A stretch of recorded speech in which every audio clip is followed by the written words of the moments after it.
Let's bring in CNN's Nick Paton Walsh. Tell us more about what we know regarding Ukraine using the US-made ATACMS missiles and what the potential targets were. Yeah, we know only what the Russian Ministry of Defense is telling us, which is about 3:25 a.m. local time. 6 missiles, they say, were fired at a military facility in Bryansk. That's another region on the border area, not far away from Kursk, which currently has a significant Ukrainian military presence inside of it. Now, the Russians claim that they took out 5 of those 6. We've heard that in the past, that they have claimed to significantly prevented Ukrainian air assaults. But the significance here, of course, is that nobody appears to be wasting any time in getting this permission from the Biden administration into the battlefield, possibly because it is possible that when President Donald Trump takes office in January the 20th, he may reverse the frankly unexpected but long in the mind of Ukraine overdue decision by President Joe Biden at the weekend. It's extraordinary because of the pace here. I'm not sure it's necessarily unexpected to some degree, because we have known that Ukraine have been in possession of ATACMS missiles like this to hit targets inside of occupied areas of Ukraine. And so in theory, I suppose the target list would have already been in their possession, and this simply being a matter of Kyiv deciding that they wanted to use this new US permission. But it comes on the 1,000th day of a war so full of unexpected moments here. And I think we are now going to have to see whether Ukraine steps forward and officially acknowledges that this indeed was an ATACMS missile launching this particular strike. Just in the last 48 hours, President Volodymyr Zelensky has sort of hedged that, generally saying, look, we're not going to necessarily announce this. Missiles will speak for themselves. Well, certainly that news has indeed emerged. What could Russia's response be? They have been unclear at this particular point, previously warning that if these missiles were fired by Ukraine, supplied as they are by the United States, that would essentially be NATO, the US and Europe joining the war, becoming a party to the conflict. Putin has not reiterated that himself since this, but indeed his foreign ministry made similar noises. So it's a key moment here, certainly, and it's one important to phrase it here, Amara. We're seeing the Trump presidency loom, the likelihood of negotiations there, European allies maneuvering, showing the fact they're not on the same page, frankly, as Olaf Scholz, the lame duck chancellor of Germany, made a call to the Kremlin head on Friday. That notion of diplomacy is clear and coming down the track. And so I think we're seeing the Biden administration giving this permission to use the ATACMS to potentially complicate the war that President-elect Trump inherits, and I think also give Ukraine a chance on the battlefield to get the upper hand. Remember, they're very worried, the Americans, about North Korean troops and a Russian offensive into that Kursk area where Ukrainian troops are currently occupying part of it. Yeah, it's been, Nick, a remarkable series of events, starting with President Biden with this major change in policy, allowing Ukraine to use these longer-range missiles inside Russia. And then what we saw was Putin signing this declaration, revising the nuclear doctrine that you mentioned, that would basically declare that a conventional attack on Russia by any nation supported by a nuclear power would be considered a joint attack. And then we see Ukraine using these long-range missiles. It's yet to be seen what Russia's response will be, but this would obviously be seen as quite an escalation by Moscow. Yeah, look, I mean, they saw the American decision as an escalation. The Americans saw the decision by Russia to station North Korean troops on the front lines as an escalation by Russia. And so we have that ladder, people continually climbing. I'm not sure really what Vladimir Putin's statement today in his amendment of the nuclear doctrine, outside of the scariness of the words amendment of the nuclear doctrine, actually necessarily does. It essentially says that conventional attacks by multiple parties against Russia could potentially lead to responses by Russia towards those parties. It's nuanced, highly nuanced, but it's part of a pattern that we've seen where Moscow feels potentially under threat, or feels it has to make a sort of bombastic statement that it reaches for the phrase to remind people that it is indeed a nuclear power. Do I necessarily think this means that Vladimir Putin is getting ready to launch nuclear weapons? No, certainly not. He appears to have shied away from that significantly over 1,000 days of war where Russia has experienced multiple conventional military defeats. Indeed, it's been invaded by a much smaller army, Ukraine, in just the last 4 months. But I do think it's a bid by them to try and please a domestic audience who might be wondering exactly what juice Russia has left at this particular moment.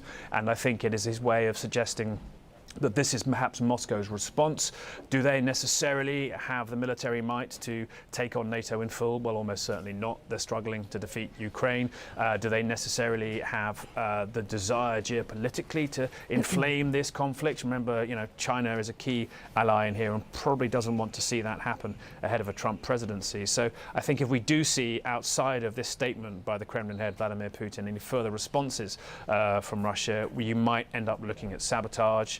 There have been many accusations that Russia's been behind exploding packages and courier depots. Indeed, we have reports from Lithuania and Germany that undersea internet cables towards Scandinavia have been damaged in the last 48 to 72 hours.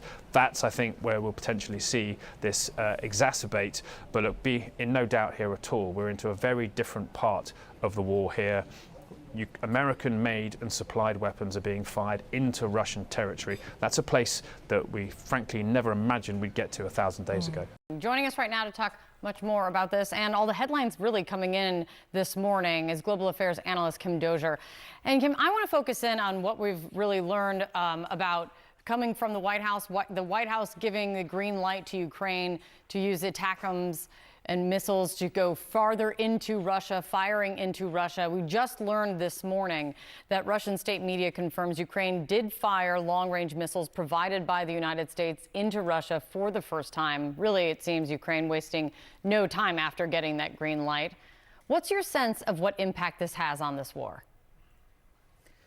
Well, this feels like the Biden administration's attempt to checkmate both Putin and Trump on the way out.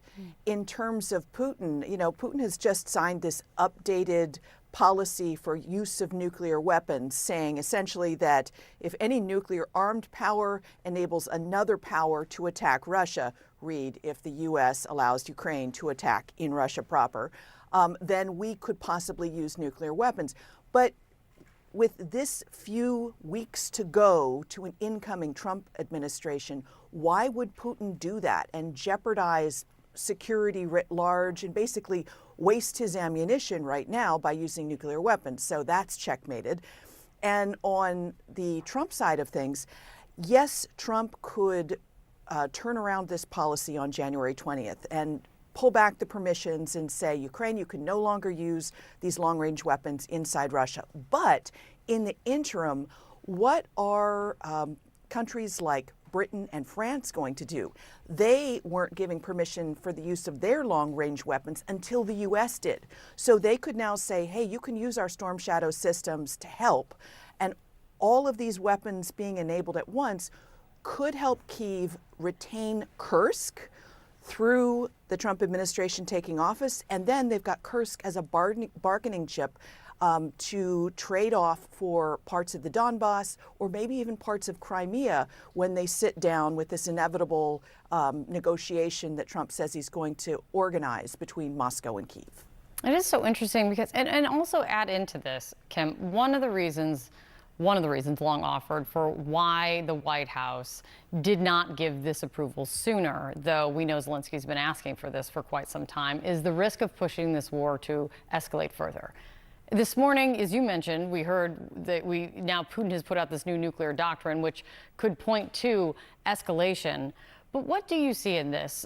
Do you see this as the White House very clearly just trying to do, as you point out, kind of checkmate both of them, box both of Trump and Putin in as they're heading out the door? Or do they just don't think the risk is as risky of escalation anymore?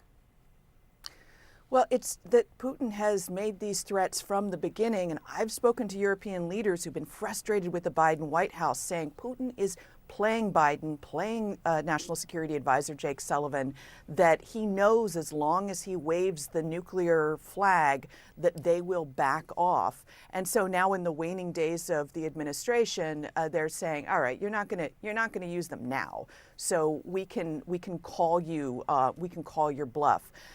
But the fact of the matter is, this only works if Trump really wants to solve this in 24 hours once he comes into office, or in a very brief amount of time, because in the long term, without U.S. support of Ukraine, Ukraine is going to have to capitulate, because Europe simply doesn't have the manufacturing capacity to make enough weapons to backfill what the U.S. is supplying right now. So that's the long-term situation that Kyiv is looking at. So basically the Biden administration is trying to set the table so that President Zelensky has as much riding on his side as possible when he sits down to get likely strong-armed by Trump together with Putin.